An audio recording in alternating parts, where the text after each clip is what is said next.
I found that in a lot of ways doing ministry, um, maybe it's scary at first, but kind of easy. Remember the first Bible study I led? It was scary, but when I look back on it, I was like, it was kind of easy, you know? Just welcoming that person at my front door, talking to them like you're a human, treating them with dignity. Maybe it's scary, but it's kind of easy. Getting out of the boat, having compassion, loving the poor and the lost, sacrificing time and money and maybe career. That stuff's maybe scary, but kind of easy. But how do I stay in the game when I get tired? That seems to be hard. That's where I go, that feels harder to me.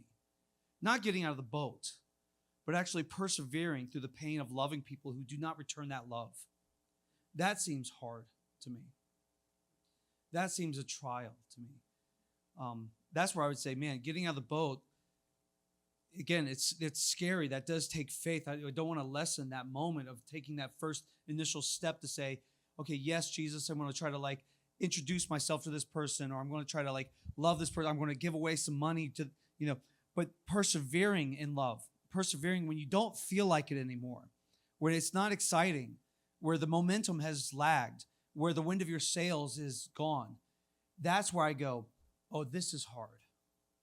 This is hard now. It's when the waves and the wind are noticed, is in those moments. Because I think we all want to quit at some point. Like if you do ministry, if you do missionary life, if you've been in the microchurch for any time at all, for 6.5 minutes, you'll go, should we quit? I don't know if we should do this anymore. Just how many mediocre Bible studies in a row and you just go, should we even try? I know none of mine are mediocre, right, Donnie? None of mine that I lead are mediocre. But for other people, we all want to quit. You have that conversation, you have that moment, you have that failure, you try to confront somebody and you blow it and you're like, I want to quit. Peter starts well. I think we're all like Peter. We could start well, but we could finish underwater. We all want to stop and phone it in and give up. And I know for my own journey, sometimes what I need is to be inspired by other believers' stories again. That's why this space is so important. This isn't just a space to sing some songs or go to church or something like that. This is where the underground core comes together to persevere in suffering, to share stories, and to lift each other up. Like when the wind is out of my sail, I get to hear from Aaron. And even if he's like, oh, no, I'm getting tore up from the floor up by the devil. But now we're together in that. And I go, man, there's something there. I go, yeah, let's ride, bro. Let's go. I feel like we need those stories. I think that's why Core Sunday next week is so important. Is we need the stories of other believers to go, right. There are winds and waves, but it does not negate that God has called us out of the boat. It doesn't change that story, that part of our story. Yeah, I want to quit, and so do you. But how does that change anything but what God has destined us to do and be in the world? It doesn't. Let's ride. Let's go. Let's walk. Let's reach out to Jesus together. So I find this story in particular from Clive Claver inspiring for me, convicting for me. I'm thinking about how do I persevere in 2025. It's these memories of believers. Clive Claver tells the story of the Fulani. It's the largest nomad tribe in North Africa. They're Muslim, and they're fierce. They're fiercely Muslim, if you guys know what I mean. It is in that tribe that David came to Jesus through dreams. We'll call him David. Can't pronounce his real name. He comes to Jesus through dreams. Jesus shows up, and this guy's like, I devote my life to you. Give my life for Jesus. And as you can imagine, this Muslim tribe doesn't like that very much. And the tribe comes for him, violently comes for him, comes to his front door, drags his son out of the front door, and threatens, if you do not renounce Jesus, we're going to kill your son.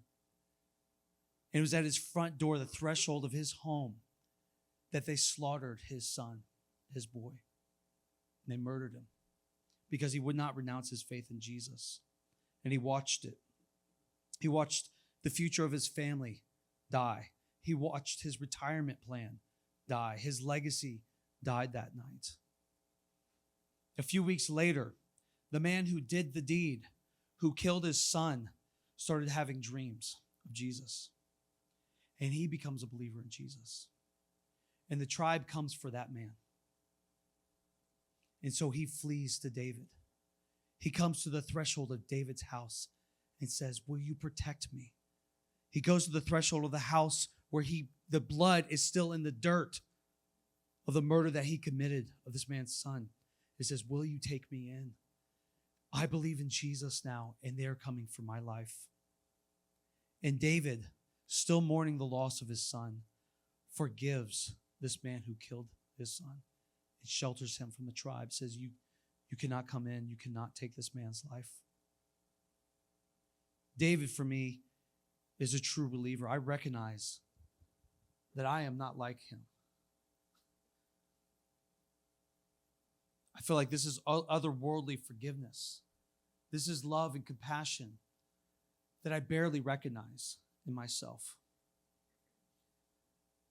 These are believers and disciples, Jesus people, the church. It's the same spirit. And I still think, man, what is happening here? That this man loves his enemy, welcomes his enemy, shelters his enemy. And it's something potent and powerful for me. A testimony and a witness to God that is not like us, who has a people who are not like other people. And I don't know about you, but this story, whenever I remember it, it opens me up. It exposes me. Like, what do I really want? And it exposes the hidden places of my heart. What am I really looking for? Do I only count the victories, and I negate the valleys? Do I only look to the mountaintops, the success and the converts and the microchurch multiplication and the leadership stuff and the sustainability and the self-actualization of using my gifts and talents? That man in this tribe didn't have any of those things. He had no success. He didn't even convert this guy. He couldn't even take credit for that. There was no organization, nor movement, no real microchurch. All this man had was a dead son and love for his enemy.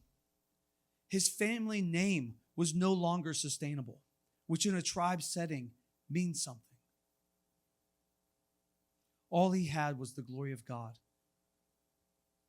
And it exposes my heart. Is that enough for me? And I think if you're devoted to Jesus, the spirit that cries out, Abba, Father, in you also stirs in us that our mission, our microchurch, is not about us. It's about the glory of God. I don't have the plague, I promise.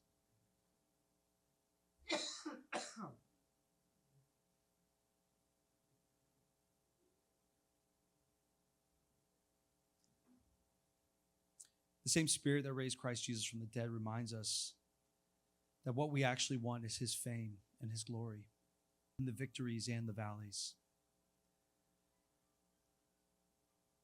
And it's when our focus is on his glory and his fame that the valleys fade into the shadow of his greatness.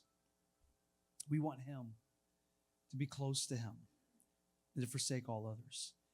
And I think in 2025, we come back to that call, that ancient call. Choose this day who you will serve. Your ministry, your family, your mission. As for me and my household, we will serve the Lord. And because we want to serve the Lord,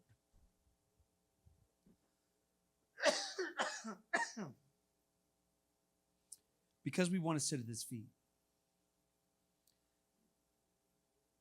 because we want to be close to him, we get out of the boat. We plant microchurches. We do ministry. We wash feet. We blaze new trails. We take in our enemies, and we lose our lives with joy. Because lordship comes from love and obedience from fascination with Jesus. So we start our 2025 ministry with his love. To take a risk and go across the street, to go into the classrooms, to live out John 10, to listen to the voice of the Good Shepherd. And we get out of the boat and we walk. But the question remains, will we persevere the valleys? Will we remain? Will we move from John 10, which is listening to the good shepherd, and will we continue into John 15 and remain part of the true vine? Will we stay? Will we persevere in Jesus? Or will we be distracted by counterfeits or comfort or self-defined wisdom? Because we can start with love, but mission and microchurches must remain extensions of intimacy with Jesus. That's why we're having the prayer room this weekend, guys. It's not just to be like religious. It's not just to be like, oh, well, it's the beginning of the year. Isn't this a good idea? No. You won't survive. We won't survive. The underground won't survive if we are not fascinated with Jesus again. There's no perseverance. Now, you could get out the boat for a minute, but we will not walk on the water. We will not persevere the winds and the waves that will come. The valleys are coming. If you're starting 2025 like feeling good, just give it a minute. The valleys are coming. And how will you continue to walk if you're not continuing to be fascinated, in love with Jesus? That's what I'm talking about, guys. The underground's a great idea, but only because it's an extension of fascination with Jesus, because we love him. We're not trying to like love the poor. We're trying to love Jesus, and we find ourselves among the poor because of that. We're not trying to just love the lost. We love Jesus, and therefore, we find him with that one sheep that's lost. We want to be close to him. Guys, come, sign up. It's open. There's no agenda. After we do the 7 p.m. like kickoff time, there's not going to be any leadership. It's going to be you and Jesus time in here. And there's something about us doing that together. Knowing that no. There's people all over the city who are coming in here, renewing their fascination with Jesus. No agenda. Not like, God bless my ministry. No, God, fix my gaze on you in 2025. If we want to see revival in these streets, then it begins with personal renewal. Tell everyone you know. Get your microchurch here. Show up. Let it be inconvenient. Change your schedule. Delete stuff off your schedule. Wake up at 4 o'clock in the morning. Whatever it takes. Whatever it takes, because you will not survive the winds and the waves of 2025. You won't. You might get out the boat, but you won't walk very far. Revival is personal renewal gone viral, because lordship comes from love and obedience from fascination. And I know this sounds simple or simplistic. I get that.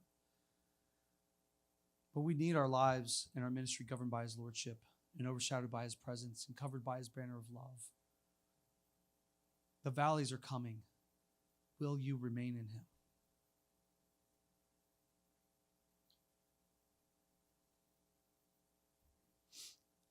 Every step we take to be his church, to be microchurch, the waves do look to overwhelm us. And then at some point, we feel like we're going to drown. Has anybody been there? Just a show of hands really quick. Have you ever felt like that?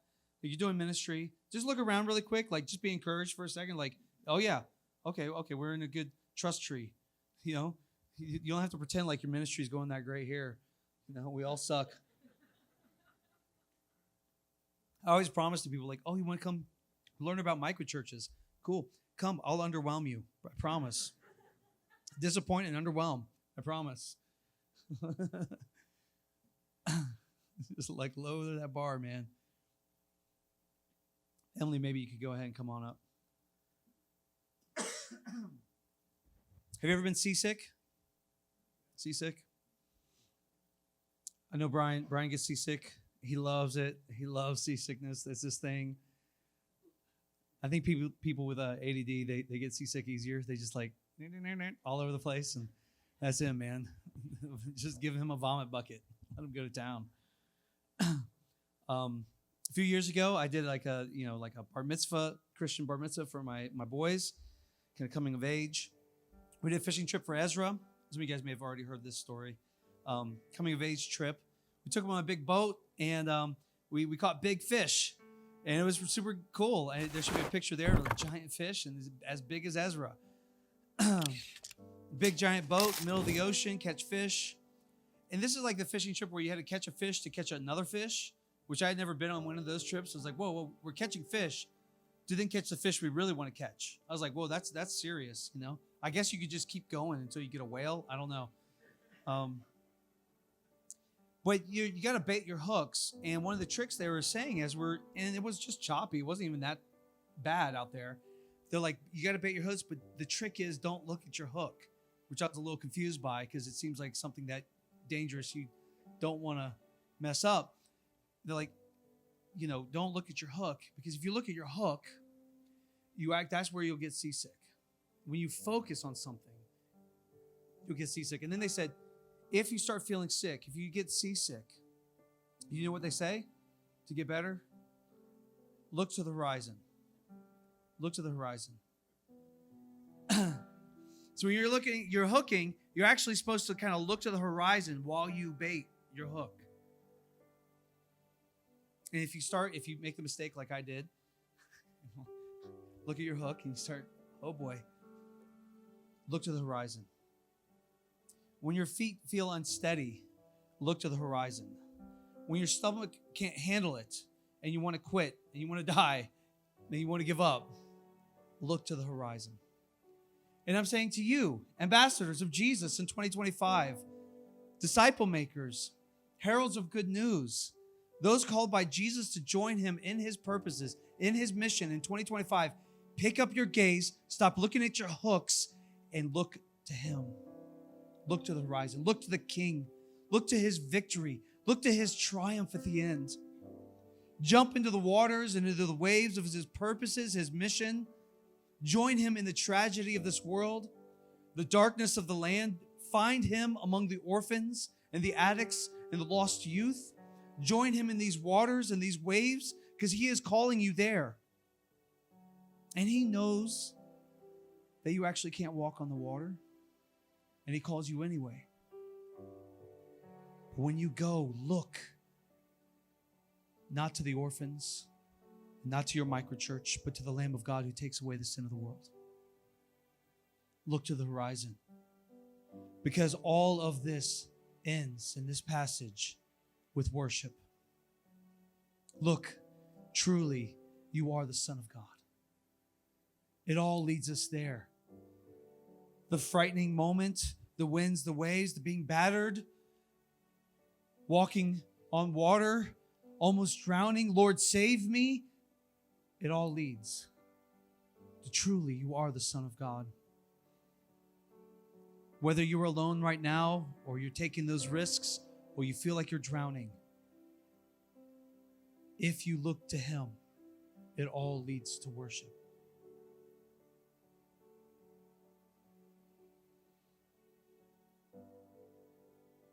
We need to be caught by him again